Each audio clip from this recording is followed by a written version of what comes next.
How are you feeling? How long have you been here? 3 months, May 17th. And what brought you? That's difficult to answer.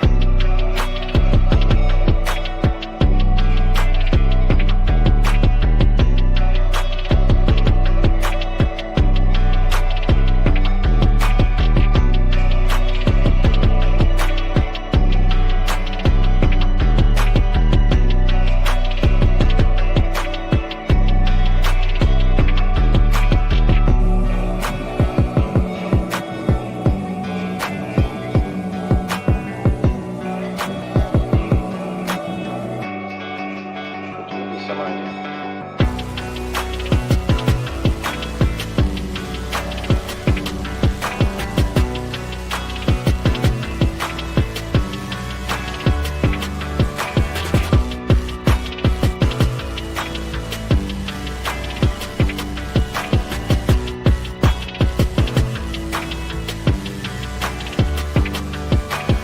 I am not completely like other people.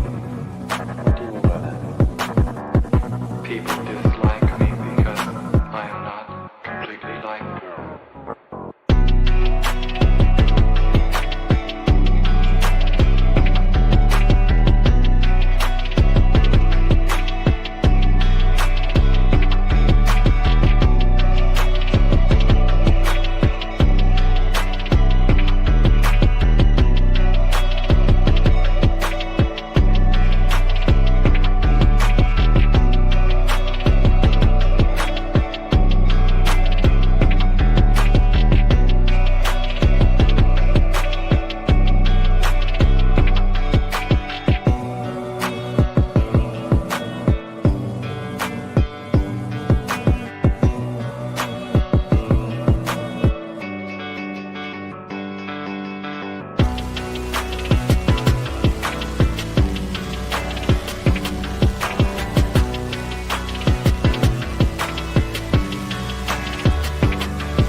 I am trying to do with my life something which few people try to do, and this influences my thinking and consequently my action.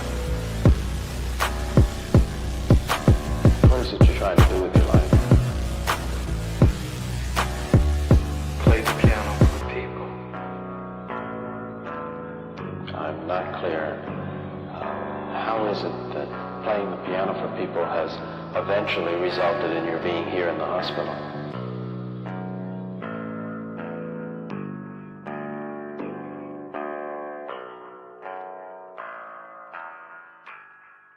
That's difficult to answer.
is the end. There's a noise inside my head of crying people facing death. Is this the end? Is this the end?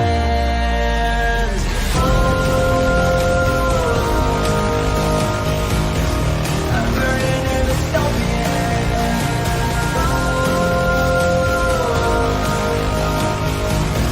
there's no place to hide.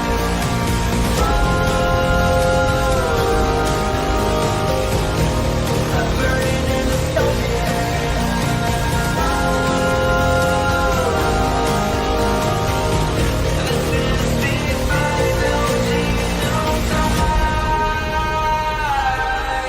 what have we done to the world?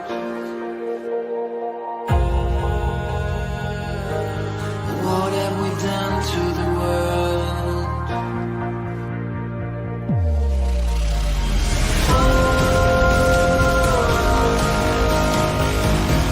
I'm burning in the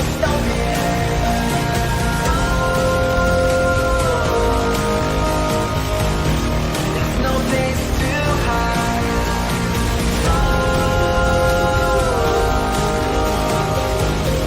I'm burning in the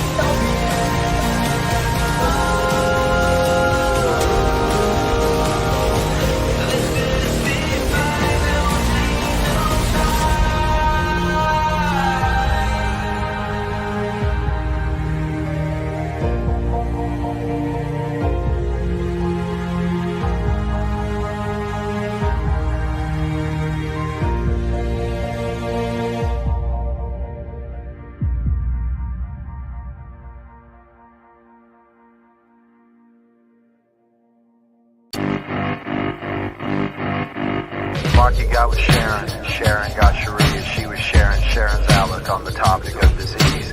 Mikey had a facial scar and Bobby was a racist. They were all in love with dying, they were doing it in Texas. Tommy played piano like a kid out in the rain, and then he lost his leg in Dallas, he was dancing with the train. They were all in love with dying, they were drinking from a fountain that was pouring like an avalanche coming down the mountain. I don't mind the sun sometimes, the images it shows. I can taste you on my lips and smell you in my clothes. What up, everyone? Happy Thursday. Welcome to The Cult. The Cult is a show I stream Monday through Friday at 5 p.m.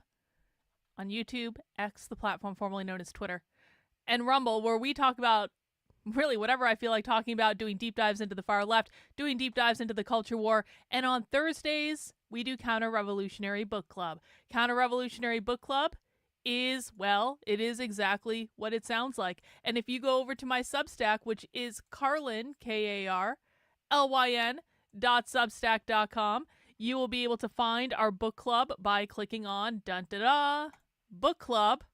I know I made this extremely difficult for people to find.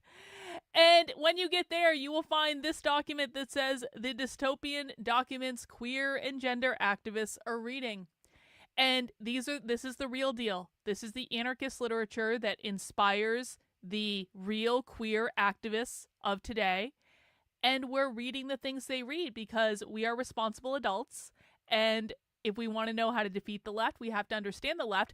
Also, more importantly, for me, I am working on at least 2 books right now about queer Marxism. I'm working on the Be Gay, Do Crime book, which is about the Mary Nardini gang, who were militant queer anarchists that put out a lot of stuff that really inspired where queer is today at the in the late 2000s.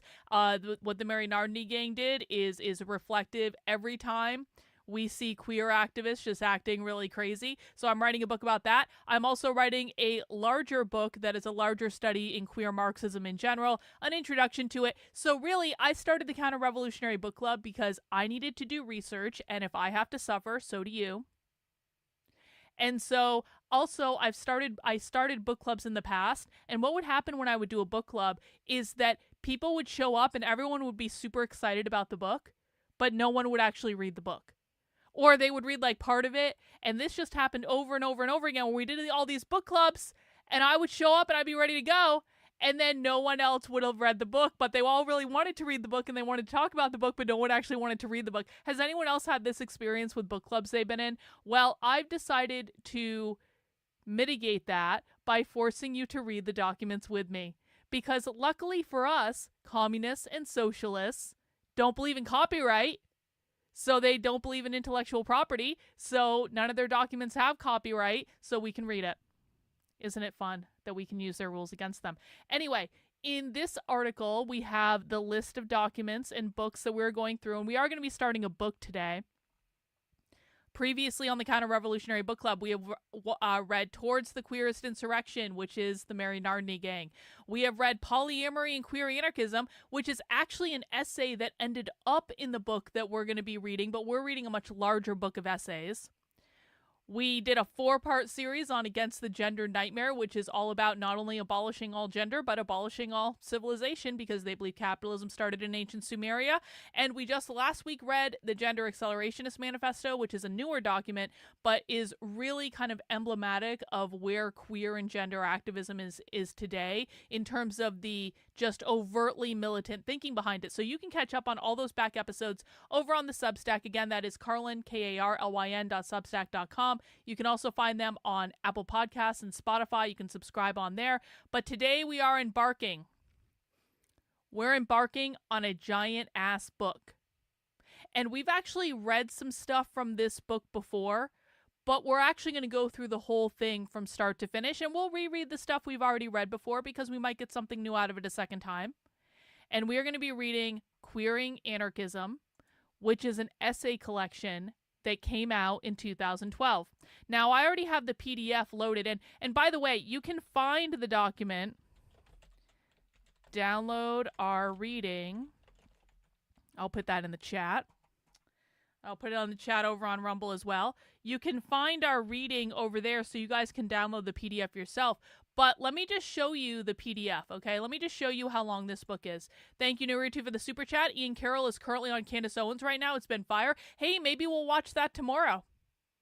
I want to watch the Candace Owens thing on the RFK blackmail stuff too. So maybe we'll watch it tomorrow for happy hour. That would be fun.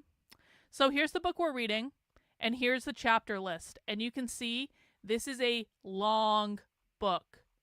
This is a long book, okay? But oh, the things that we're going to read in this book are very exciting. Hang on one second.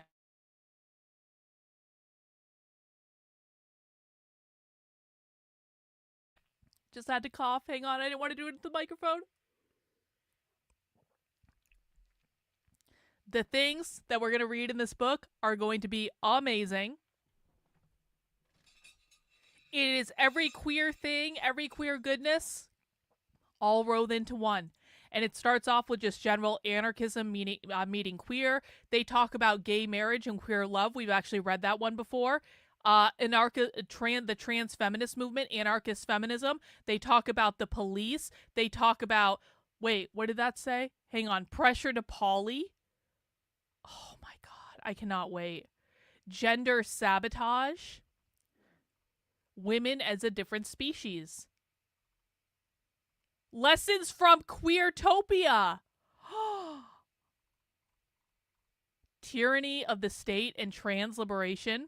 Harm reduction as pleasure activism and anti-pleasure ideology. Mm-hmm. This is where I'm really getting excited right here. Queering heterosexuality. How can they queer heterosexuality, you ask? Well, we're going to find out. We're going to find out. Polyamory and queer anarchism, we've already read that, so we don't have to do that one. We already know what that's about. Queering our analysis of sex work, laying capitalism bare. This is the stuff I'm really getting. I cannot wait till we get to this. Queer cripping anarchism, intersections and reflections on anarchism and queerness and disability. So we're going to get into disability studies and crip studies, and I can't wait. I've really been dragging my feet on doing stuff around disability studies and crip studies for some reason. There's honestly, I just don't see a lot of it. And so maybe I should be more proactive about looking for it. But in my experience, the people who embrace a Crip identity, and yes, they do call themselves Crip. That's not Crip as in the gang. That's Crip as in cripple. It's short for cripple. And they have this whole movement in the disability justice arena where they call themselves Crip as a matter of their disabled identity. And so this is right up there with fat studies. Disability studies and fat studies are basically brother and sister in queer ideology. And so I'm looking forward to that. Oh, look at this. Straightness must be destroyed. Look, anarchism, BDSM, and consent-based culture. We know all about that. We did that queer rope workshop a couple weeks ago. So we've got a long book to get through, and we're going to be starting it today. I don't know how far we're going to get. We're going to get as far as we get. My hope is that we at least get through like the first chapter, but we might not, depending on how much we have to talk about. Also, we have a time limit today. We have a time constraint. I have to end this stream in about an hour and 15 minutes because... Dun, da, da. We have a spy stream today, ladies and gentlemen. We have a spy stream. After this stream today, I'm going to be starting a new stream around 6:45 p.m. Eastern Time tonight. And we are going to be infiltrating a live leftist teacher organizing call. And we're going to be recording them. And I promise you, you are not going to want to miss this one. I know this is going to be too much of a hint that it will give it away for people who've been around a while. We know these presenters. We know these presenters. We know what they're going to say. And I think it's going to be awesome. And I think we're going to get, listen, you never know with Spy Stream because sometimes we do a Spy Stream and literally nothing happens and it's the most boring thing ever. But sometimes you do a spy stream and you get clips that literally make national news. Yes, Pamela, this is only for members. So how you get access to Spy Stream is you become a member on my Substack, in my locals, on my Patreon, on my Twitter subscribers, or YouTube channel members. So you have 5 different ways you can get access to the information. All the credentials have already been sent out on those platforms. If you need to choose, I would prefer Substack. So that is always my preference, is that you support my work with a monthly gift on Substack and you get your supporter perks from that. But if you want to be a YouTube channel member or a Twitter subscriber or a Locals member or a Patreon supporter, all those are fine too. Whatever works best for you, but I prefer Substack. And that is who we are going to be.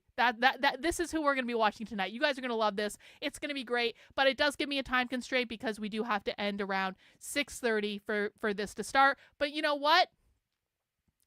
Next week, we'll just pick up right where we left off, regardless of where we end up leaving off. Speaking of the Substack, I just want to mention I've been cranking out the content. Of course, yesterday I launched this, which is a guide to mapping the modern left to clearly explain with visuals. I made infographics. Well, I didn't make them. I told the AI to make the infographics, but look, man, look. AI... Can I just go on the side? I know we have a time constraint. ChatGPT has had an update where the image generation in ChatGPT is now insane. Insane.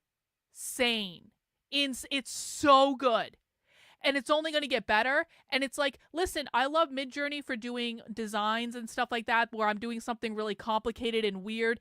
But if I just need an infographic that says what Democrats are, that's not like a bad like rendition. And it got all of these on the first try. So basically what I did is I took the text from my article and I said, ChatGPT, make an infographic out of this for me. And it did it. And they don't look bad. So I made infographics for you guys. So you better appreciate. Look at this one. Look at this. I never would have been able to do this on my own. Listen, I can play around with graphic design, but I'm like, this would have taken me years. I love AI. I love it so much. I love it so much. I'm having a late night affair with AI every single night, and it's so good. AI is so good to me. AI does things for me that no human has ever done. And it's so nice, and I have so many things to say about it that I'm not going to say right now. Anyway, you can find that over on the Substack. Also, last night we found that Kickstarter board game that was depicting Trump as a severed head called Billionaires and Guillotines. Hey, shout out Laura Loomer. Laura Loomer was the first person I messaged when I posted this on Twitter. And I said, Laura, you have to see this. And I DM'd it to her because she's following me. And she retweeted it, and I was like, and it blew up, and it's got all these views. Well, I mean, it's like baby viral. It's like, 100 some odd thousand views, which is not like an incredible amount, but I was still pretty happy about it because it's like, it's always fun to see this stuff that we investigate on Spy Stream actually go out there into the world and get retweeted and reposted by people who actually, have the ability to get this stuff in front of people. So Laura Loomer is obviously very out there, and I appreciate her. She's a badass bitch. And so I appreciated her sharing it. Lots of other people shared it too. Make sure you're following me on Twitter, and share this stuff out if you have not already. And then earlier today, the other day, I think it was Jane. It may have been someone else, but I'm pretty sure it was Jane. Jane asked me the other day, why is the left obsessed with safety, Carlin? And so I wrote an article about why the left is obsessed with safety. You can find that over on the Substack. And look at this, another infographic. Another infographic from AI. And that's not even the only one. Hang on, let me show you this. I know, I'm fangirling on my AI boyfriend. I'm fangirling on my AI boyfriend, but can I show you what my AI boyfriend made for me? Another infographic where basically I just took a chunk of text and I was like, make an infographic out of this AI, and it did. And it's you guys don't know. I've been traumatized. I was traumatized by working in marketing and higher education for like 10 years. And I used to have to do all this shit by hand. And it would take hours to do the most basic thing. And now I can literally just take an article and plug it into AI and say, make a fucking infographic, please, s'il vous plaît. And it does it. And it's like, it's not like the greatest thing that's ever been made, but it's, you know what? Good enough. I love AI so much. I love it. And people like this stuff. Regardless, people like this stuff. And so, you know what? Like, one of the things that AI has really allowed me to do is learn how to speak to normal people again.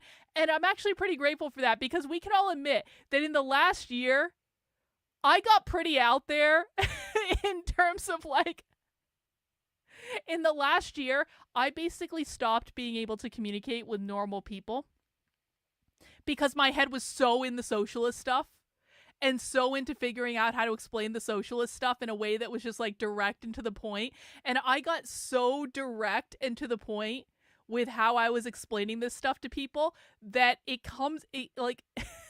I understand that I come off as like a cult leader and like a robot sometimes with this stuff because I say the same thing over and over again. But like, AI has taught me how to conform all the thoughts in my head and make it palatable to normies, which was always the goal. But you guys don't understand. Yeah, Pamela gets it. Like, I thought I was dumbing it down. No, we even have to go several levels beneath that for normal people to understand. And the goal ultimately is to get normal people to understand. So listen, you got to do what you got to do. And yeah, see, this is the goal. People might shit on me for using AI, but the thing is, I've spent months loading all my content into AI. I load all my video transcripts into AI. AI has heard me rant, and then I can say, AI, can you help me make this palatable to normal people? And the AI says, yes, Carlin. Yes, I can. I can help you write something that will be exactly what you would say, except it's going to be readable to normal people. And I'm like, listen, you can shit on AI all you want. It would be stupid not to do this. If I care about educating as many people as possible, as in a reasonable time period, and I have this awesome fucking tool that lets me do that and that helps me do that really efficiently. I mean, come on, man. Do you want to beat the left or not? You're gonna snub your nose. I'm not saying you, Pamela. You're gonna snub your nose at producing as much content as possible to explain this stuff to normal people because you don't like AI. That makes no sense at all. There is a larger goal here, and that larger goal is the public needs to be informed because conservatives failed for years and years and years and years and years to even understand the enemy they were fighting. And if they don't want to do it, I'll do it. And I'm just one person. And if I can use AI to help make my process much more efficient while still saying exactly what I wanted to say, just amped up and a little bit better, yeah, I'm going to do it, obviously and clearly, and it's the only decision to make, and anyone who doesn't like it can go F themselves, because I've never produced better content, and I've never produced more content more efficiently than I'm producing right now, and it's only going to get better, and it's so cool. And we've just scratched the surface of the things we can do with AI to help analyze the left, break down the left. I think we're going to make a lot of cool shit in this community, guys. I really do. I'm very, very excited about where all this is going. Anyway, we still do have to do the work, though. We still have to do the work. We still have to struggle together. And today, struggling together means we are going to be reading Queering Anarchism for Counter-Revolutionary Book Club. And so let's just jump right into it. Let me just get the sound set up here. We'll get into chapter 1. If you guys are new to Counter-Revolutionary Book Club, you are welcome to read along. I did put the link in the chat. If you need the link to find the document, you can do that. And no, Annie, I wasn't referring to you either. You're all good. Okay, so let me know if you need the link to the document. You're welcome to follow along on the screen as well, whichever works best for you. And we're going to start at the preface, and we are going to see how this goes. Welcome to Counter-Revolutionary Book Club, guys. This is Queering Anarchism. Preface. Martha Acklesberg. Queering Anarchism? What would that mean? Isn't anarchism enough of a bogeyman in this country that any effort to queer it would only make it appear even more alien and irrelevant to mainstream culture than it already is? Why do it? And why now? Because, as this anthology makes evident in its multifaceted exploration of the many dimensions of both anarchism and queer, we have only just begun to understand the many possibilities offered by a queered anarchism, both with respect to critiques of existing institutions and practices and with respect to imagining alternatives to them. It is a true pleasure to see this anthology, so long in the making, become available to the reading public. As the authors note in their introduction, there have been many books written on anarchism, and many others on queer politics and theory. Interest in the activist side of anarchism, in particular, seems to have increased in recent years. And, at least within more politically progressive communities, attention to queer activism has also grown. But this volume is, I believe, the first to bring these two traditions, in both their intellectual and activist dimensions, together and into conversation, particularly for lay, non-academic readers. The project is certainly a timely one, and the outcome of the years of planning demonstrates both the wisdom of the editor's initial goals and the value of the work they stimulated. The editor's introduction sets the appropriate tone for the volume, highlighting both some of the myths about anarchism and the complexities of the term queer. I must admit that my enthusiasm for their introduction is probably connected to the fact that I share their explication of anarchism, its destructive as well as its constructive urges, its multidimensionality, and the ways it provides a framework for addressing what recent scholarship has referred to as intersectionality. Although anarchism has often been thought of as synonymous with nihilism or, alternatively, as an extreme version of a kind of libertarianism, most of the essays in this book locate themselves within the broader tradition of what has been referred to as more collectivist or communitarian anarchism, that which treats individuality and community as mutually constitutive. So this is an important point for people who might believe that, anarchism is... There are different types of anarchists, okay? In my heart of hearts, I'm an anarcho-capitalist, which means I don't believe the government should exist in my ideal world, but I still want private property, and I'm willing to protect that private property with a lot of big guns. The communists that we're listening to, the queer anarchists, are anarcho communists. So you have anarcho-capitalism on the right, which protects private property ownership, and you have anarcho-communism on the left, which is a collective mindset. So not all anarchism is created equal. These are two very different philosophies, and what we're reading here in this is queer anarcho-communism. The editor's introduction sets the appropriate tone for the volume, highlighting both some of the myths about anarchism and the complexities of the term queer. I must admit that my enthusiasm for their introduction is probably connected to the fact that I share their explication of anarchism, its destructive as well as its constructive urges, its multidimensionality, and the ways it provides a framework for addressing what recent scholarship has referred to as intersectionality. Although anarchism has often been thought of as synonymous with nihilism or, alternatively, as an extreme version of a kind of libertarianism, most of the essays in this book locate themselves within the broader tradition of what has been referred to as more collectivist or communitarian anarchism, that which treats individuality and community as mutually constitutive, rather than as in opposition to one another. That tradition, exemplified in the writings of Mikhail Bakunin, Peter Kropotkin, Gustav Landauer, Errico Malatesta, Emma Goldman, and Spanish anarchists, values freedom and equality, individuality and community, and treats freedom as a social product, rather than as a value goal that is necessarily in tension with community. Such an approach, often difficult even to fathom within the liberal individualist culture of the U.S., is wonderfully illustrated through the unusual format framing of a number of the chapters, e.g. Queering the Script, in the CRAC Collective's graphic presentation on sexuality, or the mixing of personal and analytical materials in Sandra Jeppesen's essay on queering heterosexuality, or in Farhang Rouhani's or Benjamin Shepard's essays on organizing, among others.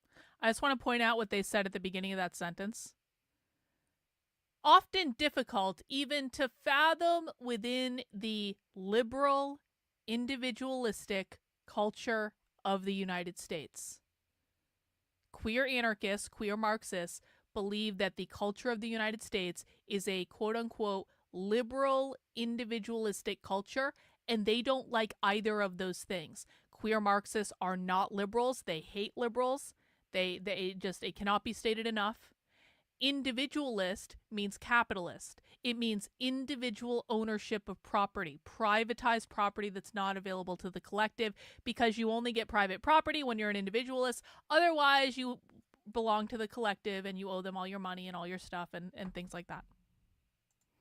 More generally, this book offers us, its readers, an eclectic mix of topics, but also of genres, a mix that highlights and manifests the multiple perspectives offered by anarchist approaches, particularly when those approaches, themselves, are queered. The placement of somewhat more traditional academic essays, such as those, for example, by Jamie Heckert, Jay Rogue, and Diana Becerra, or by Liat Ben Moshe, Anthony Nocella, and A.J. Withers, alongside the contribution of the CRAC Collective, or even of what we might term analytical personal testimony offered by many of the writers, provides readers with an opportunity to queer our own expectations of what constitutes serious intellectual interventions. In the process, as both anarchism and queer theory propose, these challenges open us up to further explorations of both theory and practice. I will not attempt here to explore, or even point toward, the many theoretical and practical questions offered by the essays in this volume. The editor's introduction does a fine job of surveying the broader landscape. But I would note that one of the things I find most valuable is precisely the range of topics addressed and the author's explorations of the language necessary to communicate their views in ways that are both respectful of the complexity of the experiences discussed and, at the same time, committed to clarity. Queer theory, in particular, can often be dense and obscure, seemingly meant to be read only by those in the academy who are willing to spend long hours reading it. You think? But the essays in this volume communicate complexity without obfuscation, many of them drawing on real life, concrete Exactly. organizing experiences to elucidate the challenges to fixed categories and to binary thinking that have traditionally characterized queer theory. So I want to emphasize this, and this is the difference between what we do here on my channel and what basically everyone else analyzing the left does. We are not going to the academic queer theory. They're even saying queer theory in particular can be dense and obscure, seemingly meant to be read and understood only within the academy. The academy is a colloquial reference to higher education, colleges, and universities. They're saying queer theory is only meant to be read by like college professors and college students in class. It's too dense for like normal people to read. That is what most people do when they're analyzing the left, is they go to the academic literature that no one is really reading beyond the academics and the professors. Now, I'm not saying that's unimportant. We do need to keep an eye on that stuff. That stuff a lot of the time is the tip of the spear for the stuff that trickles down into culture. But I'm not saying that that is an unimportant thing to do. People should be doing that, but we don't do that here.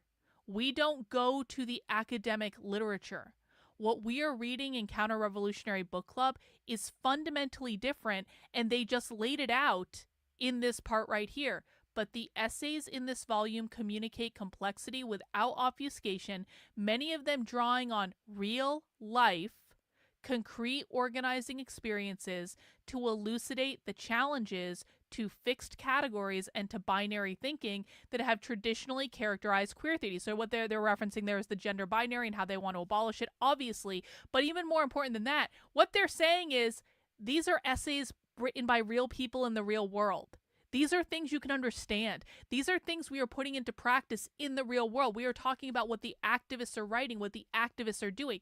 These are not students, for the most part, who are writing this. Now, that's not to say they don't have higher education. Most of the people doing this stuff have been to college, right? Because that just makes sense.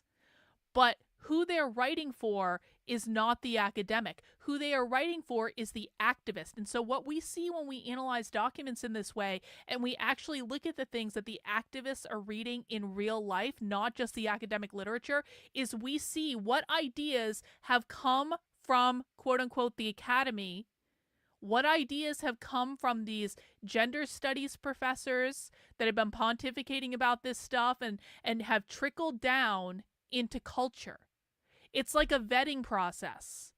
The ideas that trickle down into culture in the form of these essays and these communiques and these manifestos is what actually ends up getting implemented in the real world.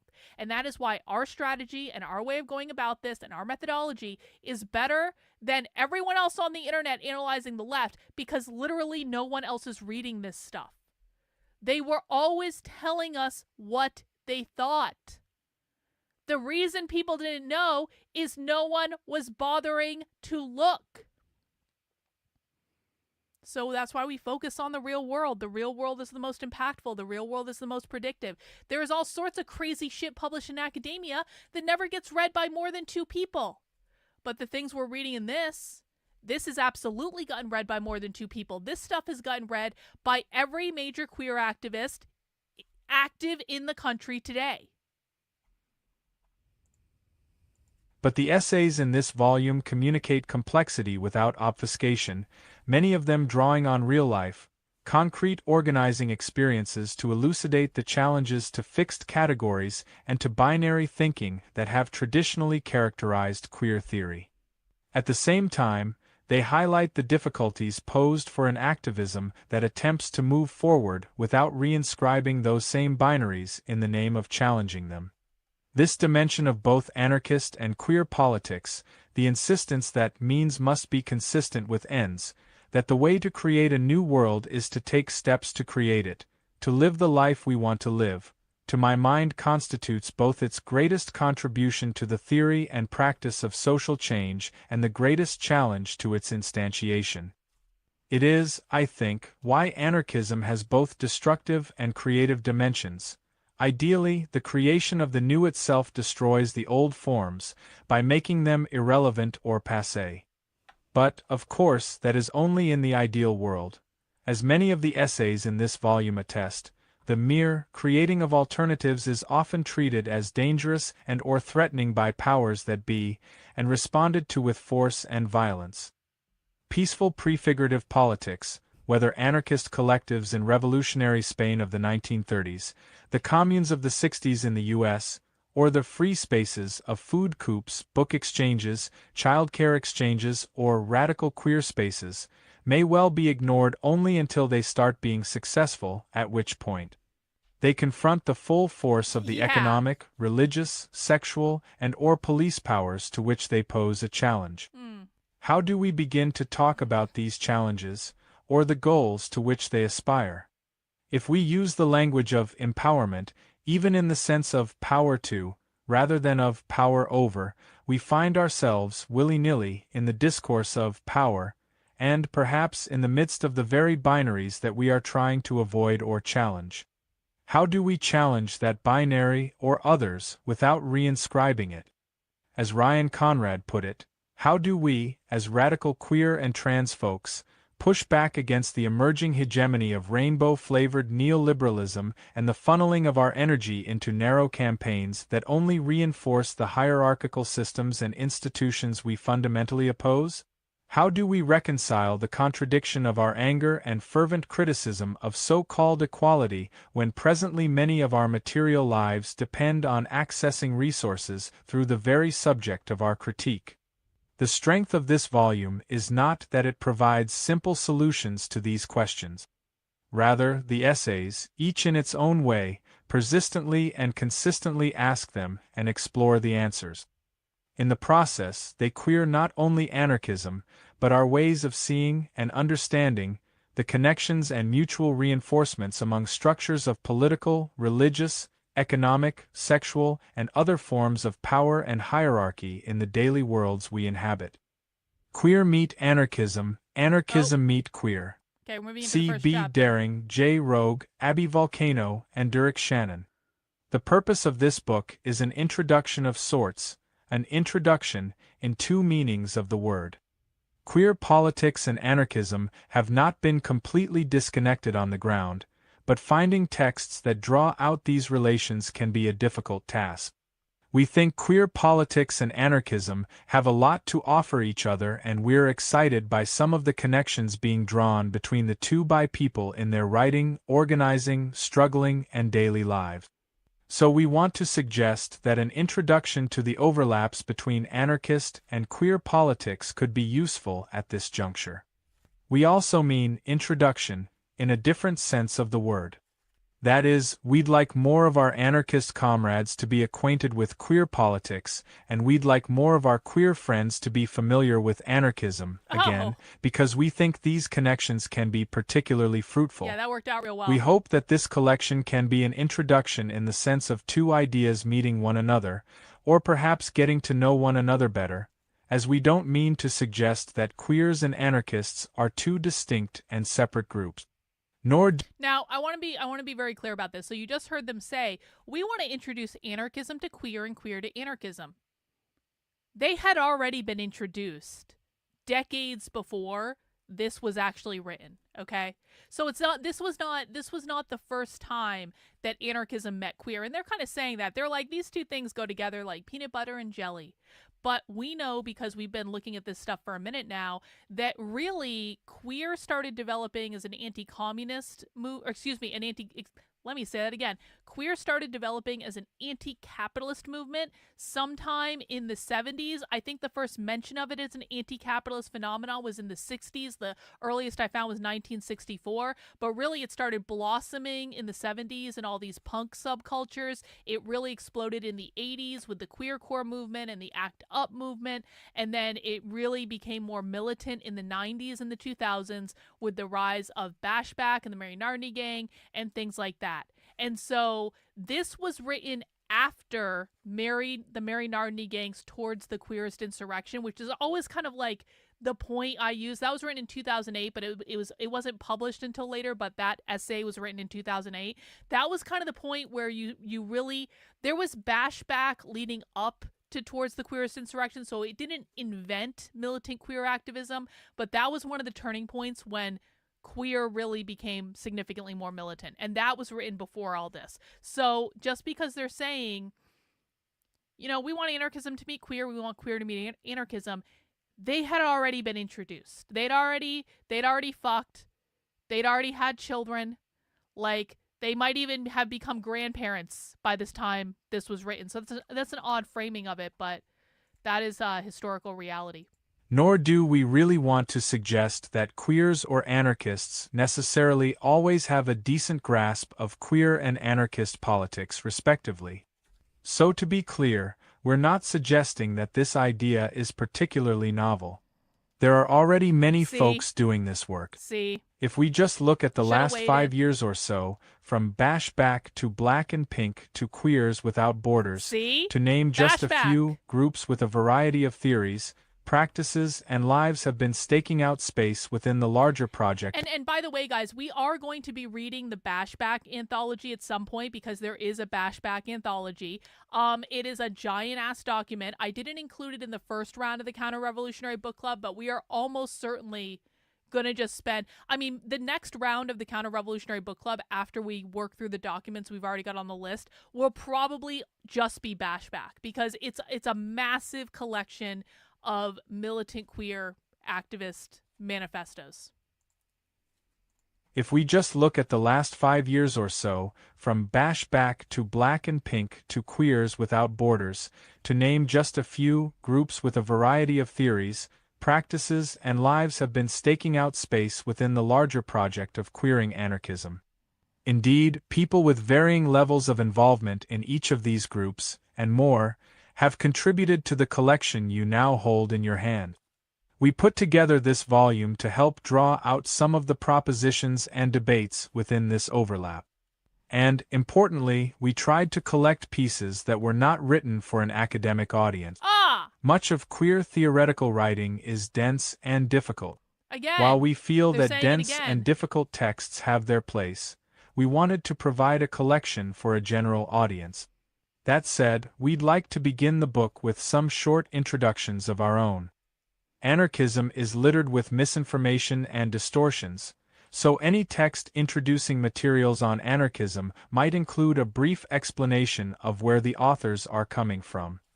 Similarly, anarchism is admittedly a diverse milieu, not a unified movement, so while the editors of this volume don't have a strict and singular unity on the meanings and dimensions of anarchism, we do hope that briefly sketching out what we mean by the term can serve as a method for making sense of the contents of this volume for readers unfamiliar with anarchism. That's a really good point, and I actually just want to stop there and make sure people know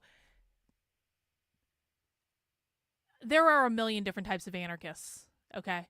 Like, I've been around libertarian circles for a while, and they don't agree on nothing. I cannot tell you how factionalized, like, these communities are. And that makes sense, right? The type of people who would be attracted to anarchism probably don't necessarily play well with others. The point I'm trying to make is we are not as interested in them being anarchists as we are with them being queer, okay? So that's what we're actually concerned by. And I don't want people to get the impression that every anarchist is queer, because that's just not true. You could even say the same thing of, like, not every anarcho-communist is queer. There are anarcho-communists out there that would sooner shoot themselves in the foot than engage with any of this stuff.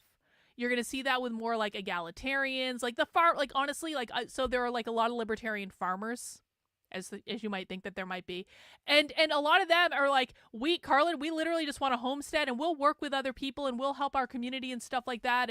And so, like, they have this kind of, like, idea of, like, a more egalitarian type community where everyone's helping each other, and it's more just like, you have, like, a social obligation to your community in terms of, like, the voluntarism of forming the community in the first place, and what you agree to do, and all that stuff. You agree to help other people out and things like that. So there are a lot of libertarians and a lot of anarchists that have those kind of ideas that are very anarcho-communist ideas, but they are not queer, okay?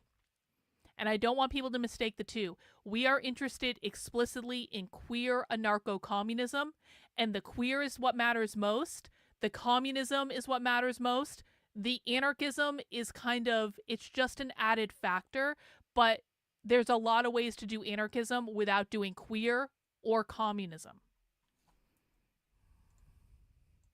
Similarly, anarchism is admittedly a diverse milieu, not a unified movement, so while the editors of this volume don't have a strict and singular unity on the meanings and dimensions of anarchism, we do hope that briefly sketching out what we mean by the term can serve as a method for making sense of the contents of this volume for readers unfamiliar with anarchism. Similarly, queer is a contested term, used in a number of different ways and requires a bit of unpacking. We don't hope to resolve large debates within anarchist, queer, and anarchist queer communities about these definitions, meanings, and so on, but rather hope to provide some insight on the pieces in this particular volume and, with any luck, provide a framework for continuing much-needed discussion with this short introduction. Anarchism. Many volumes have been written throughout history explicating anarchism, and the movement has seen many historical periods of retreat and resurgence. We're living in a resurgence of interest in anarchist ideas right now. It's a common trope that after the Battle of Seattle in 1999, when a loose coalition of environmentalists, trade unionists, anarchists, feminists, and many others shut down the World Trade Organization conference, anarchism has seen a bit of a rebirth, often connected with the anti-alter globalization movement. Similarly, the Occupy Wall Street movement was initiated by anarchists, among others, and has had heavy anarchist involvement. Okay, when they're saying anarchists there, they mean Antifa. Occupy Wall Street was a communist movement. Similarly, the Occupy Wall Street movement was initiated by anarchists, among others, and has had heavy anarchist involvement. And mainstream news media, in both instances, have often demonized anarchists and spread misinformation about us. This is certainly nothing new.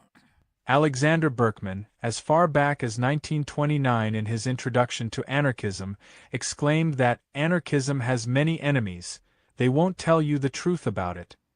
Newspapers and publications, the capitalistic press, are against it. As such, he started his book with a list of what anarchism is not. Wait. Anarchism has many enemies. They won't tell you the truth about it. Newspapers and publications. The capitalistic press. So as it turns out, queer anarcho-communists hate the media just as much as the right does. It is not bombs, disorder, or chaos. It is not robbery and murder. It is not a war of each against all. It is not a return to barbarism or to the wild state of man. Anarchism is the very opposite of all that.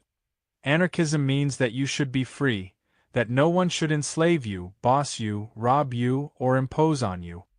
There is a rather long history of anarchism being distorted, and many anarchist writers have spent considerable years trying to clear up these misconceptions. The urge to destroy. Nevertheless, attempts to paint anarchism in purely peaceful terms miss out on its destructive impulse. By this, of course, we don't mean that anarchists revel in wanton destruction like mainstream media often depict in their caricatures of anarchists. But anarchists do hold a critique of the existing society, and attempting to hide or ignore this puts unnecessary limits on anarchism. We might discuss anarchism in terms what it seeks to destroy and negate. The anarchist analysis of our present society, for example, has always held that capitalist property relations are based on a legalized robbery of sorts. That is, we allow a system in which things like housing, food, water, the things that everyone needs access to in order to live dignified lives of their own choosing, are privately owned and sold for profit. So what they just defined is the objection of communists. That is the objection of communists. That is not the objection of anarchists. It is not the objection of all anarchists. This is a communist point. They said, the anarchist analysis of our present society, for example, has always held that capitalist property relations are based on a legalized robbery of sorts. They mean communist.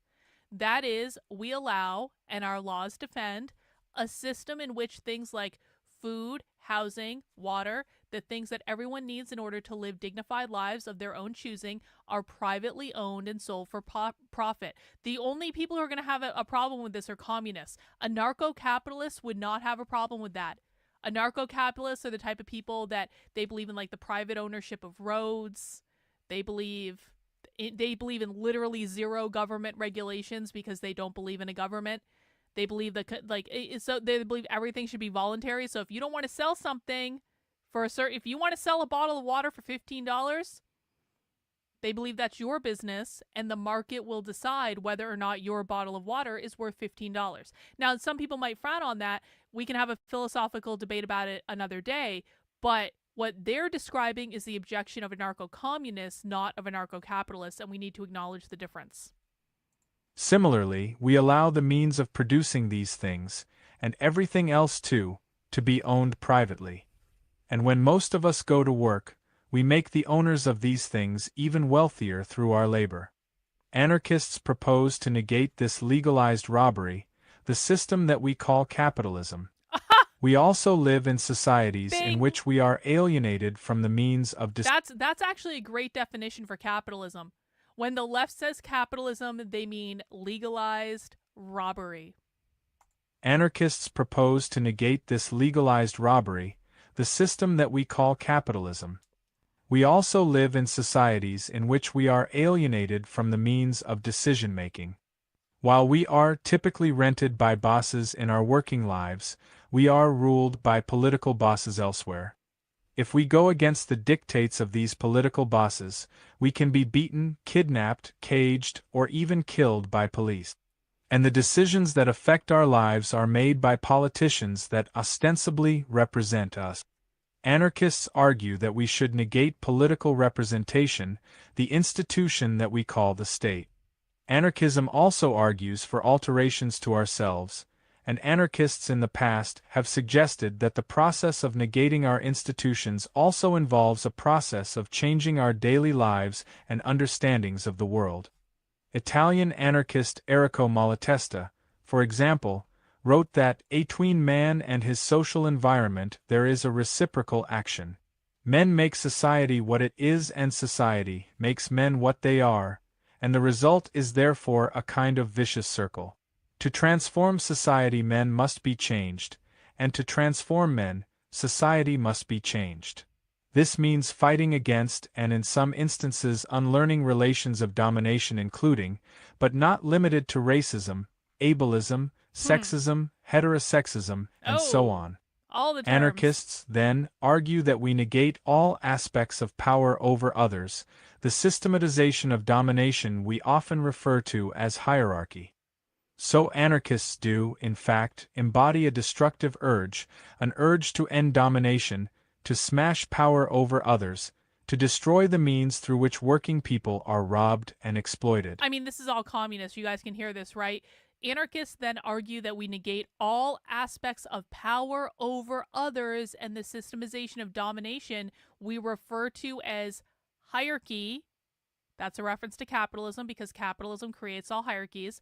So anarchists do, in fact, embody a destructive urge to end domination, to smash power over others, to destroy the means through which working people are robbed and exploited. And again, that means, I know everyone's going to be shocked, capitalism, because capitalism is the system that they're referring to. They've already said it several times. This communicates the negative aspect of anarchism. Attempts to gloss these over, oftentimes for the purposes of populist messaging, miss out on anarchism's rich history of bravely combating systems of exploitation and relations of domination. But it is true that anarchism is not simply a negative project. In addition to what anarchists oppose, we might also look at what anarchists are for. Is also a creative urge. While it's important to acknowledge that anarchists wish to break with the existing society and contain within them a negative politics, it's also important to recognize that historically anarchists have had a generative politic. That is, within destruction is also creation. So anarchism is also a creative endeavor. This has been demonstrated historically through anarchist attempts to create alternative institutions or, in the words of the IWW, build the new world in the shell of the old. In place of a system of private property and systematized robbery, anarchists have proposed the social ownership of society or, alternatively stated, the abolition of property altogether. So communism? In place of a system of private property and systematized robbery, capitalism, anarchists have proposed a social ownership of society, or alternatively stated, the abolition of property altogether. And as a reminder for people who need this reminder, capitalism is defined as private property ownership by the left. When they say private property, they mean your ability to own a home, your ability to own land, your ability to own an apartment rental that you rent out as a landlord, your ability to own intellectual property, your ability to own a private business, whether that private business be big or small, and of course, your parental rights are considered to be a form of private property. Those are just some of the things that are considered to be forms of private property under their definition, and those are all things that would be abolished if they get their way of abolishing private property. And I'm sure we're going to learn many other things throughout the course of reading this book, which is going to be really great. In place of a system of private property and systematized robbery, anarchists have proposed the social ownership of society or, alternatively stated, the abolition of property altogether. This might sound absurd in a society that treats property as sacrosanct, but anarchists put forward a specific definition of property: ownership claims on those things that one neither occupies nor uses. Anarchists usually juxtapose this with possessions, or those things that we use, or the homes that we live in. This is how bosses and landlords exploit workers, by claiming to own the things they do not use or the places in which they do not live, then extracting rents and value from the people who do actually use them.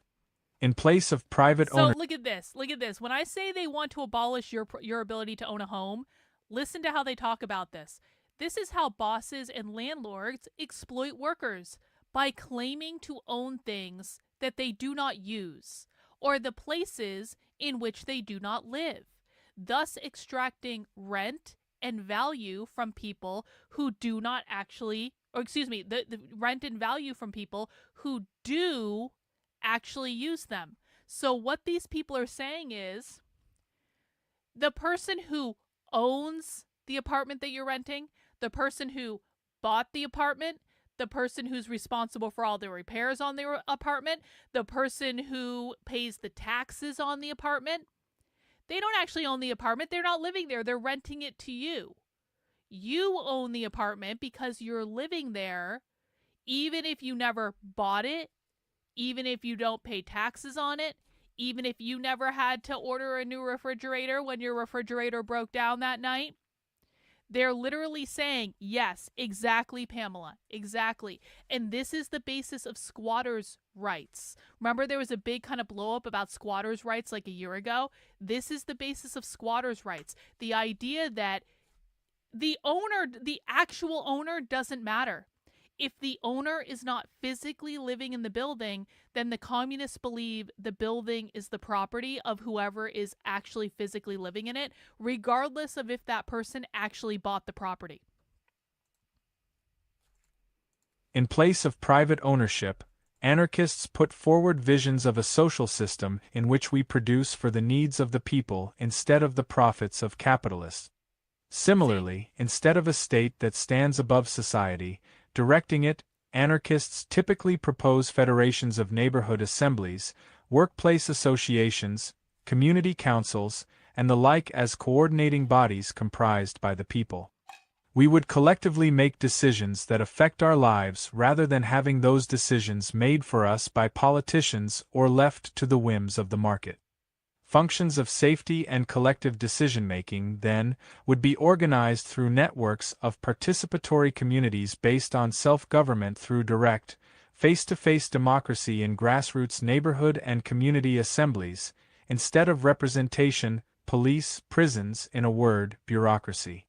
And in place of hierarchical social relations, anarchists propose a human community based on autonomy, solidarity, and mutual aid.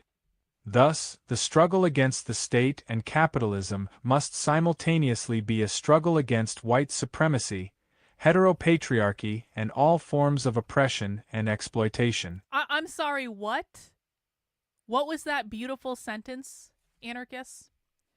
Thus, the struggle against the state and capitalism must simultaneously be a struggle against white supremacy, heteropatriarchy, and all forms of oppression and exploitation. Why, you ask? Because they believe that capitalism created white supremacy, capitalism created heteropatriarchy, and capitalism creates all forms of oppression and exploitation. These concepts are all interrelated with each other. And that's why we only focus on abolishing capitalism, because that is ultimately the end goal. Thus, the struggle against the state and capitalism must simultaneously be a struggle against white supremacy, heteropatriarchy, and all forms of oppression and exploitation. Anarchists propose a society based on a highly egalitarian ethos, because no human being should be granted power and control over others. So, anarchists argue, it must be understood that the war against capitalism must be at the same time a war against all institutions of political power, because exploitation has always gone hand in hand with political and social oppression. You don't say. Replacing white supremacy, a world constructed for so-called able bodies, patriarchy, heteronormativity, and all relations of domination would be new sets of social relations that do not arrange groups hierarchically in terms of their access to economic, political, and cultural power. Yo, check this out. Replacing white supremacy, a world constructed for so-called able bodies, patriarchy, heteronormativity, and all relations of dominations, that's all saying capitalism, would be a new set of social relations that do not arrange groups hierarchically in terms of their access to economic, political, and cultural power. They're telling you we have a hierarchical system of capitalism over here, and we want to place it with a hierarchical system of communism. This very brief introduction is only meant to provide a broad look at anarchism, and we'd suggest to anyone who is interested to check out the many anarchist websites, books, magazines, etc. to find out about it themselves. Some anarchists might take issue with our portrayal above. As we said, anarchism is a diverse milieu. We want to be upfront about that, so as not to portray ourselves as speaking for the milieu when we are speaking to our own interpretations of it. Queer. Queer is likewise a contested term. Historically, it was often used to describe something that seems strange or not quite right. In more contemporary times, it was used as a slur against people who were perceived to be lesbian and or gay, particularly effeminate men. In contemporary usage, it is often used as a reclaimed sort of shorthand for various identities contained in the LGBT alphabet soup, themselves contested groupings of sexual minorities with arguments over who rightfully belongs within those identity categories and who might be defined out. Indeed, part of why queer began to be used as shorthand for sexual and gender minorities of all kinds was due to some of these debates over who belonged, in what contexts, and how we might think about our sexual and gendered selves in ways that weren't based on identities. This explosion in writing about theory, bodies, gender, desire, sexuality, and much more is often referred to as queer theory, with a simultaneous queer politics emerging on the ground, oftentimes in similar historical moments. Queer politics, you say? Huh. Referred to as groupings such as ACT UP and Queer Nation. ACT UP. ACT UP is the AIDS activism movement in the 80s that we talked about earlier. Queer Nation, I believe, is the queer organization that produced the first kind of queer zine that really kind of was impactful. It was called Queers Read This. I have a copy of the original one that I will be writing about in the books that I'm working on, and so that's where that's from. Even the right, Scott says, even the right to eat alone is private property, right? Well, not quite, but you're on the right track. So what you're referring to, Scott, is the goal of some communists, especially abolish the family communists, to get rid of the private kitchen because they want all the food served in the commune and for have people to go to the commune or the canteen to pick up their food rations and all that. So their argument is not that we need to eliminate the ability to eat alone. Their argument is that you're not going to want to eat alone because you're going to have this resource available to you. So it might be a distinction like that you would say is minor. I don't actually think it's minor because they're not saying you can't. They're just saying they're going to reframe society so that you won't want to, which is a slight nuance because when we're talking about private property, they're saying you will not own your house. That is not going to be allowed. You will not own land. That is not allowed. But can you eat alone if you want to? Sure. They just think you're not going to want to. And eventually, if you eat alone too much, they will probably assign you to re-education camp because you are not being a good member of the collective. But they're not saying you can't do it. It's just going to be something that would be frowned upon. Groupings such as ACT UP and Queer Nation, events such as the roving K-Eruption festivals, and so on often reflected radical changes in how participants thought about identity. These were tailed by the building of queer theory, which put identity categories under a critical lens. Some of the explosion of queer theory is rooted in the work of the French intellectual Michel Foucault. In his famous study of sexuality, Foucault found that the homosexual as an identity could be traced to the rise of sexual science in mid-19th century. Thus, the homosexual was an invention. This didn't mean that there wasn't same-sex sexual activity. The homosexual was an invention. I didn't realize that. They believed the homosexual was an invention? Okay, where are they going with this? This didn't mean that there wasn't same-sex sexual activity before the mid-19th century, but that where before we had an activity, it was transformed through complex historical processes into an identity, complete with borders and, in some cases, rigid in-groups and out-group.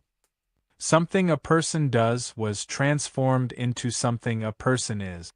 According to Foucault, the homosexual was created as a species of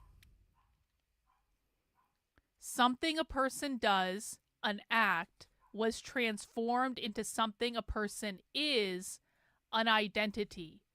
That's an interesting... Okay, that makes sense to me now. Okay, now I'm tracking.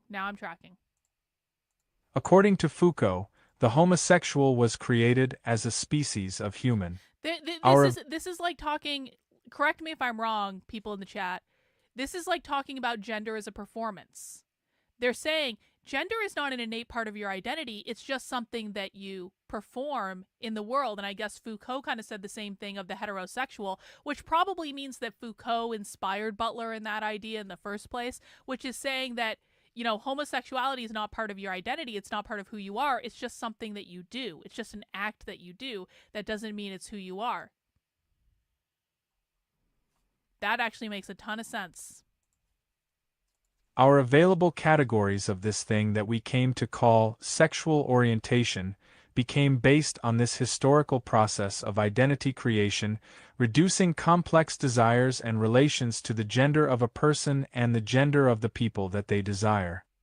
This is important because identity is a basic part of how people come to understand themselves and part and parcel of how we become constituted as socially viable beings.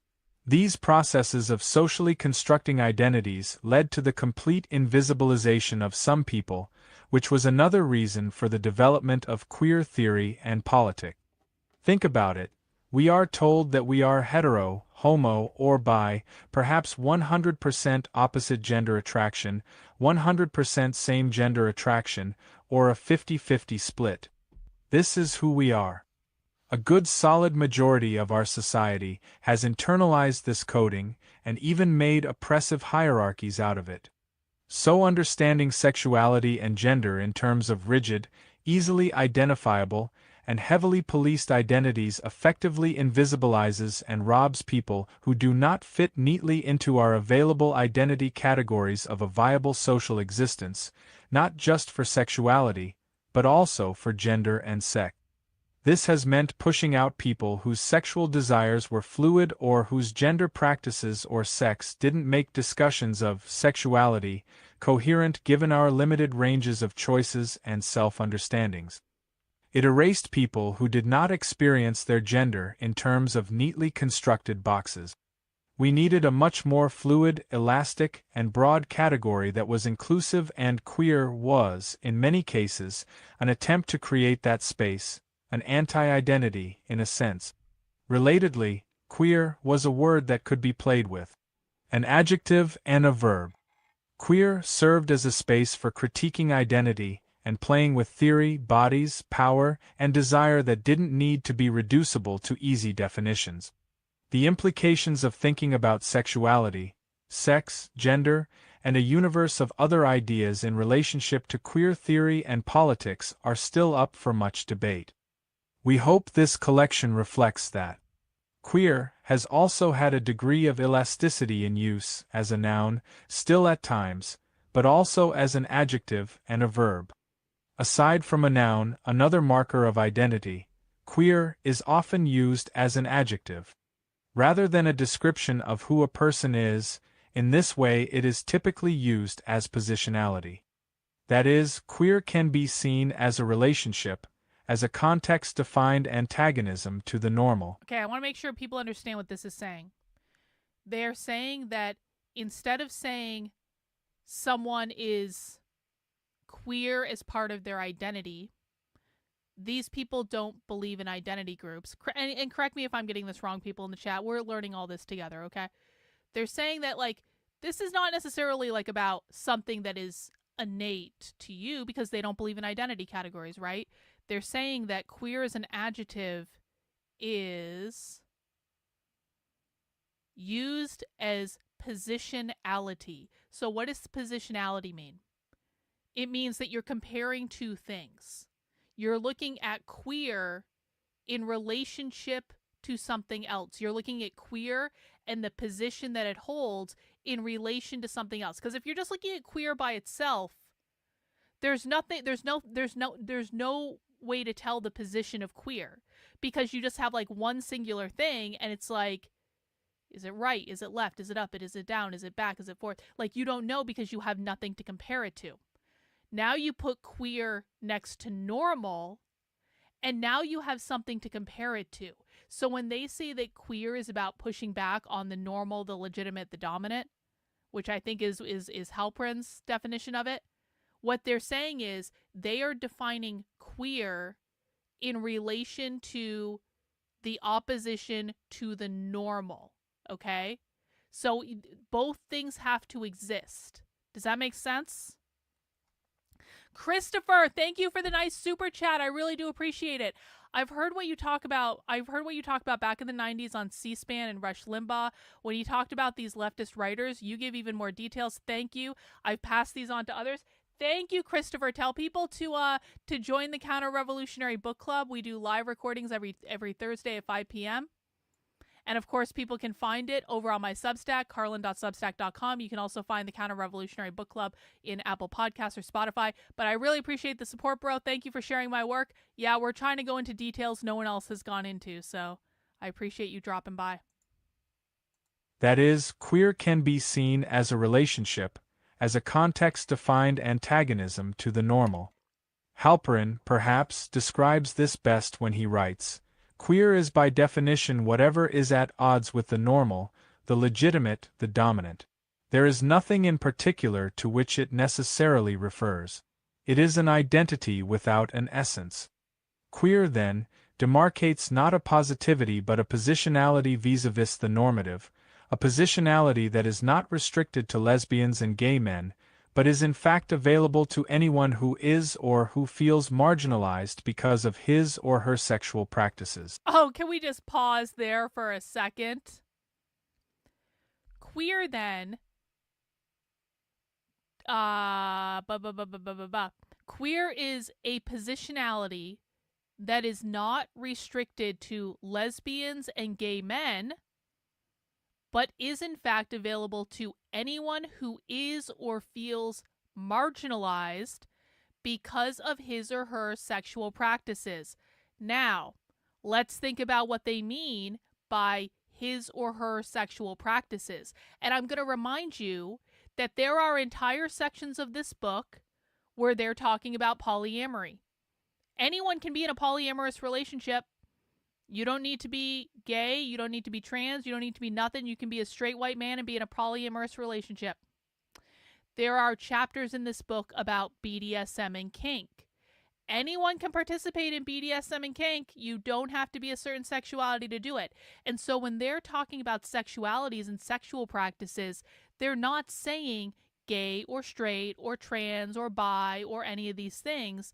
Like, literally, there are sexual practices that people can engage in that are available to literally everyone.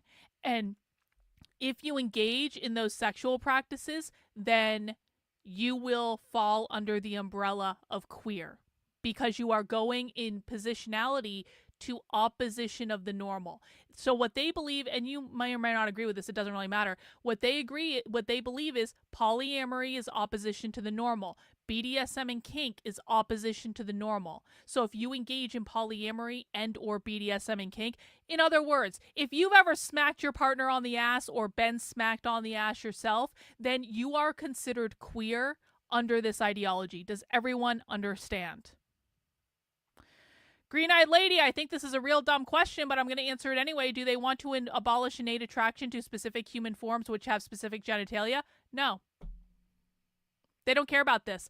And I'm going to be honest, you should have already known the answer to this, and I think you're being inflammatory, and I don't like it, because I think you're just being inflammatory to be inflammatory.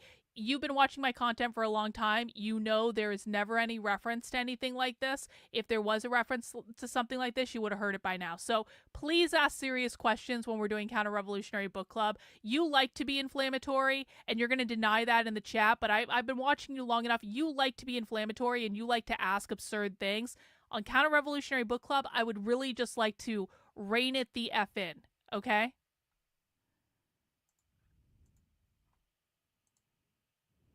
Halperin, perhaps, describes this best when he writes, "Queer is by definition whatever is at odds with the normal, the legitimate, the dominant. There is nothing in particular to which it necessarily refers. It is an identity without an essence." Queer, then, demarcates not a positivity but a positionality vis-a-vis the normative, a positionality that is not restricted to lesbians and gay men, but is in fact available to anyone who is or who feels marginalized because of his or her sexual practices.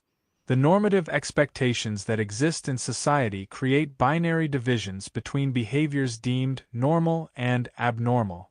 Whatever behaviors fall into the category labeled normal are dominant, intelligible, visible, and in many cases, powerful. Capitalist. Other behaviors will fall into the abnormal category and become subordinate, unintelligible, invisibilized, and suppressed, repressed, and oppressed. Proletarian. What gets labeled normal will affect what gets labeled abnormal.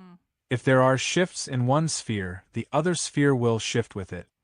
See, and this is why, and I hope they address this at some point in the book, this is why there will never be an instance in which queer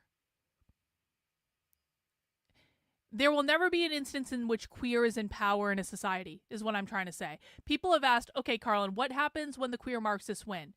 What happens when the queer Marxists win? Well, there's never going to be a reality in which that happens, because they are in their perpetual revolution, and they will always be at odds with whatever is normal, because they're saying that they're defining their entire thing based on a positionality to normal. So they would never. You could also argue the other way too. I've argued this both ways. You could also argue that once you abolish capitalism, that is the ultimate goal of queer, and so that would also be like there would be just nowhere to go from there. So Queer, then, is what is at odds with the normal and lines up with the category of abnormal. Since the normal can change, so can the abnormal, the queer. This is why queer is called a positionality. What is deemed queer is not fixed. It is contextual and related to what is called normal. Actually, this is a really great point from Sam. Like, ultimately, queer wants to abolish all categories. And so that also factors in to the equation as well. So this is from Pamela. So are you saying that what they what you are saying, sorry, I can't read for some reason. Are you saying that is they get what they want, that would become normal? Nope, I'm saying that would not happen. It will never happen. Queer will never become normal because queer is defined in opposition to normal. So whatever normal is, and right now normal is considered to be capitalism because norms that uphold capitalism are considered normal. Whatever normal is, queer will always be the opposite of that because they're defining it based on positionality to normal. Do you understand that? Again, this is why I took time to explain the positionality thing. Because they're specifically saying that queer is in opposition to the normal. So whatever is normal, queer is the opposite of. It is an evolving, shifting definition. It is not concrete. This is what I'm trying to say. The definition is not fixed. The definition is flexible. The definition is not something you put in the dictionary and that's the definition forever. The definition is entirely dependent on how the other word is defined. So if the definition of the word normal changes to something like that's closer to the camera right now, like you see my hand, then queer is going to come up closer to the camera because it's going to be in opposition to that. If the definition of normal comes back here, queer is going to come back here. So there is no reality. You're not getting it, though. You're not getting it, I don't think. I can't imagine queer getting the world what they want and then shifting back to what they could. Yeah, so you're not getting it because you think that if they get what they want, then they will have won. There's no winning. There's only shifting the bar. I think I saw another question too. Amy, we are looking at queer anarcho-communism, so this is under queer ideology. So that is what we are looking at today. I normally don't think about things in terms of Marxism or anarchism because those are quite frankly like outdated things, but I know you're new, so I'm just catching you up. Queer ideology is a far-left political ideology that is the most dystopian ideology on the left. Yes, Vince says, in other words, queer is permanent, loyal opposition. Exactly. The revolution is perpetual. Amy says, so decades from now, the nuclear family... No. The nuclear family won't exist. The nuclear family won't exist. It will be abolished. So there is no reality in which the nuclear... Guys, stop. Okay, we need to wrap up the stream, but here's going to be the final part. You guys are trying to define it based on a fixed definition. This is why I was very specific to explain positionality, not once but twice. Now, no one asked questions when I explained what positionality meant. So when you don't ask questions, I assume that you understand what I'm saying. If you don't ask questions, then I can't clarify. I've had now to explain positionality 2 separate times. This is going to be the 3rd time because people are not asking questions about the definition of the term. You guys are trying to keep queer as a fixed definition. Queer is not a fixed definition. You guys are thinking that if queer Marxists win, then the definitions are going to flip, just like you say that the Republicans and Democrats switched ideologies, which is also not true, but like it's kind of like that. That's not what we're talking about. Queer will always exist in opposition to the normal because whatever normal is, queer is going to be the opposite of that. Okay? And I do think probably they will get into this later in the book. But sadly, for right now, we do have to end the stream. Let's just get down here to queering anarchism. Let's get down to that, and then we can end the stream because I have to go. This is why queer is called a positionality. What is deemed queer is not fixed. It is contextual and related to what is called normal. See? The reason the term queer, in this sense, isn't restricted to gay or lesbian is because many sexual practices are considered abnormal, some that aren't primarily based on gender. Oh! The normal sexuality in our own society isn't just hetero, it is a particular form of heterosexuality, a heterosexuality that has a goal of a happily married... Hang on. I'm going to make a new rule for the channel that no one is allowed to call the left mentally ill anymore. Because I'm tired of it. I'm really tired of it. I'm really effing tired of it. If the left is mentally ill, then we are all, including you constructivists, losing to mentally ill people, and we're losing very badly to mentally ill people. We have been listening to the left for a long time. They are almost 100% consistent in every single thing that they say. Mentally ill people are not 100% consistent in every single thing that they say. So, new rule for the channel. No more calling the left mentally ill. I am tired of it. It is lazy. It is intellectually dishonest. It is just a thing that dumb conservatives do to own the libs and make themselves feel morally superior because they don't want to take the time to actually understand the thing that they're fighting. They just want to take the time to dunk on it and pretend that solved the problem when it did not solve the problem. Then you walk away saying, they're just all crazy. And then they lose to them over and over and over and over and over. And all of a sudden, all your fucking kids are being transed in school and they all think they don't have a gender. But yo, you dunked on the libs, bro. I hope that felt real good. The normal sexuality in our own society isn't just hetero, it is a particular form of heterosexuality, a heterosexuality that has a goal of a happily married couple in a permanent relationship, abiding by the plethora of norms that make up what is referred to as heteronormativity, a very specific type of heterosexuality that reinforces the dominance of the ascribed set of norms.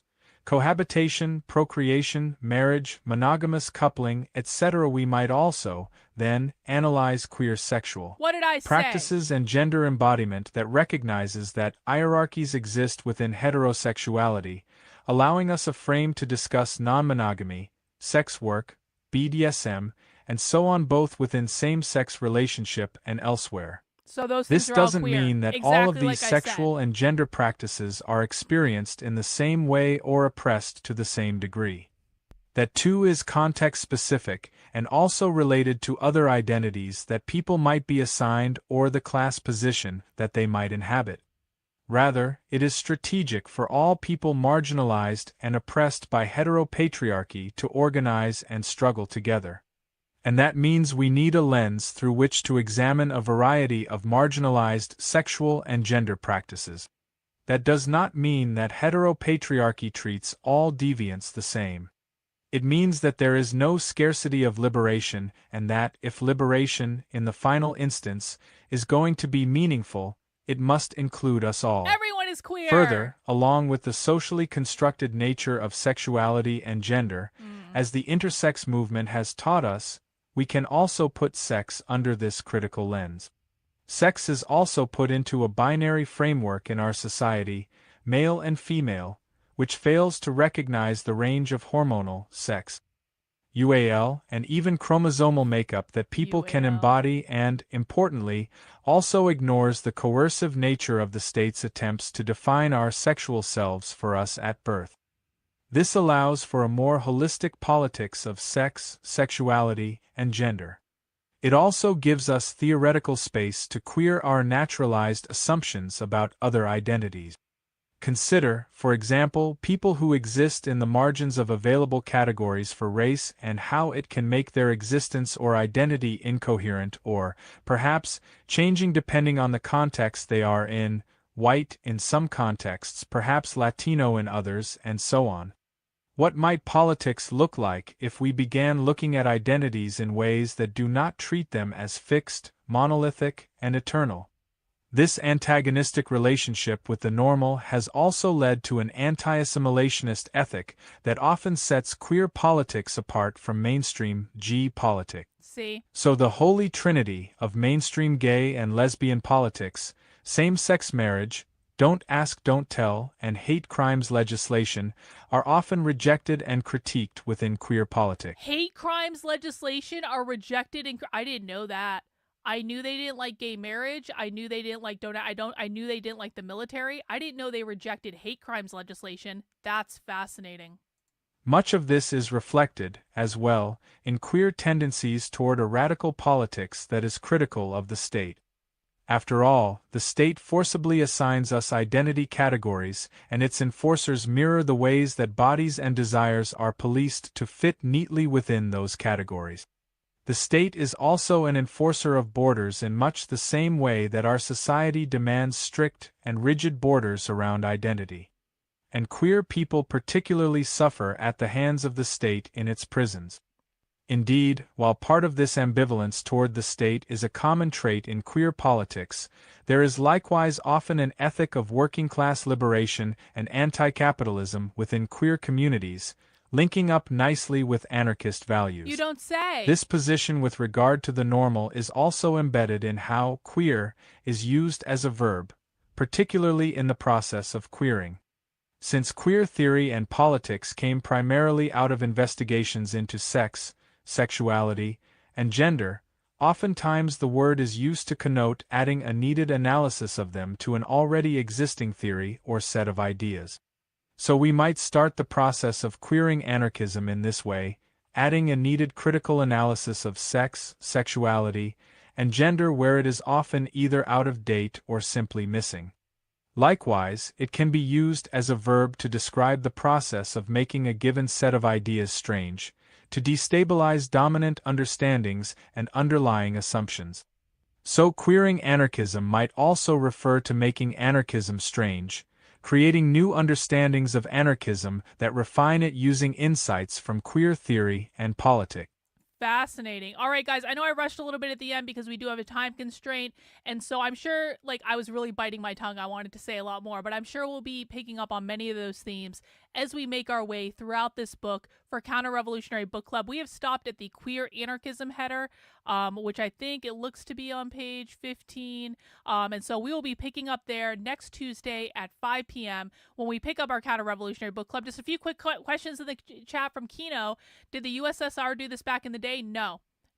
So groups like the Revolutionary Communists of America, they fundamentally reject queer Marxism. And so not all Marxists are queer. This is not a Russia thing.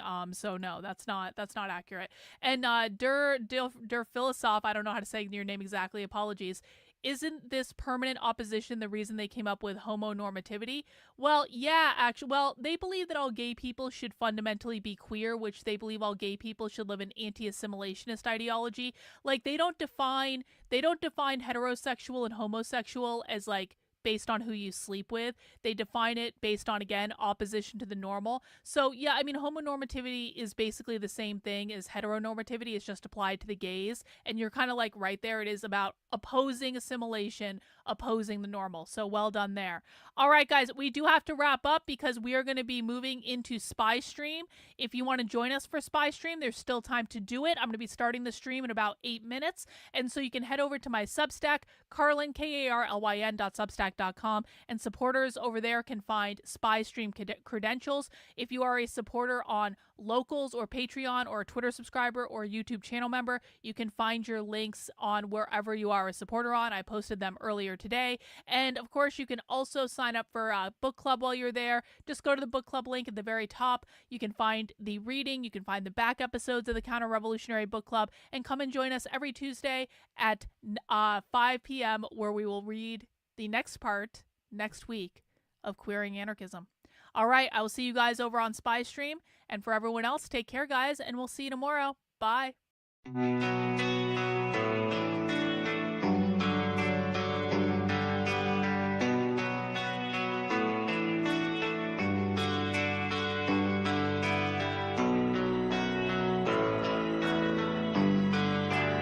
How are you feeling? How long have you been here? 3 months, May 17th. And what brought you? That's difficult to answer.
perfectly like her.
I'm not clear. How is it that playing the piano for people has eventually resulted in your being here in the hospital?